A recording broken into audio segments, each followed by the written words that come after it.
Hey everybody, welcome to Mortgage Today for Friday, September 29th, 2023, end of month, and what a day it was.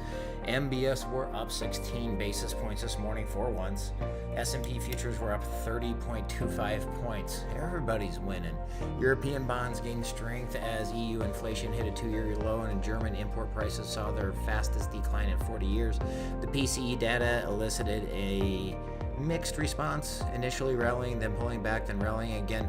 The unrounded core monthly number of 0.14% may have contributed to an undue reaction, as it was close to the 0.2 headline figure. But then we got U.S. data. So core PCE month over month came in at 0.1 on a 0.2 forecast. It was 0.2 previously. Core PCE year over year came in at 3.9 on a 3.9 forecast. It was 4.3 previously. Consumer spending came in up 0.4% month over month versus a 0.5 estimate. It is looking more and more like we might get a government shutdown over the weekend. These things generally are more symbolic than anything because of the vast majority of government spending is on autopilot and immune to a shutdown. Consumer sentiment decreased in September, according to the University of Michigan Consumer Sentiment Survey. Importantly, the inflationary expectations continue to moderate, with year-end inflation declining to 3.2% from 3.5%, long-run inflation declining to 2.8%. But then again, I don't know why we care. Consumers don't know much about nothing anyway, but I guess it impacts things. Bonds improved moderately overnight, adding on to what was already a fairly substantial recovery yesterday. The morning's PCE data was slightly lower than expected, but bonds didn't seem unequivocally happy about that.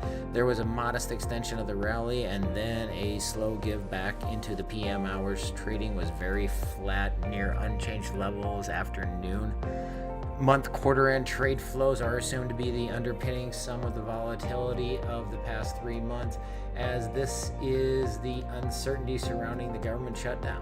The most direct implication for bonds is that they must navigate the most important data week of the month without the most important data, so no jobs report or JOLTS data next week due to the shutdown. Bonds ended the day net down 11 basis points, which is down 38 basis points from the highs of the day. So we closed the 6.0 at 98.63, which is once again just right here underneath the top end of the range, underneath this Fibonacci line, and we definitely want to stay away from that floor. Next week's a big week because Monday we get ISM manufacturing PMI, if possible, if it's open. The JOLTS on Tuesday, ADP jobs on Wednesday, jobs week. ISM PMI also comes that day.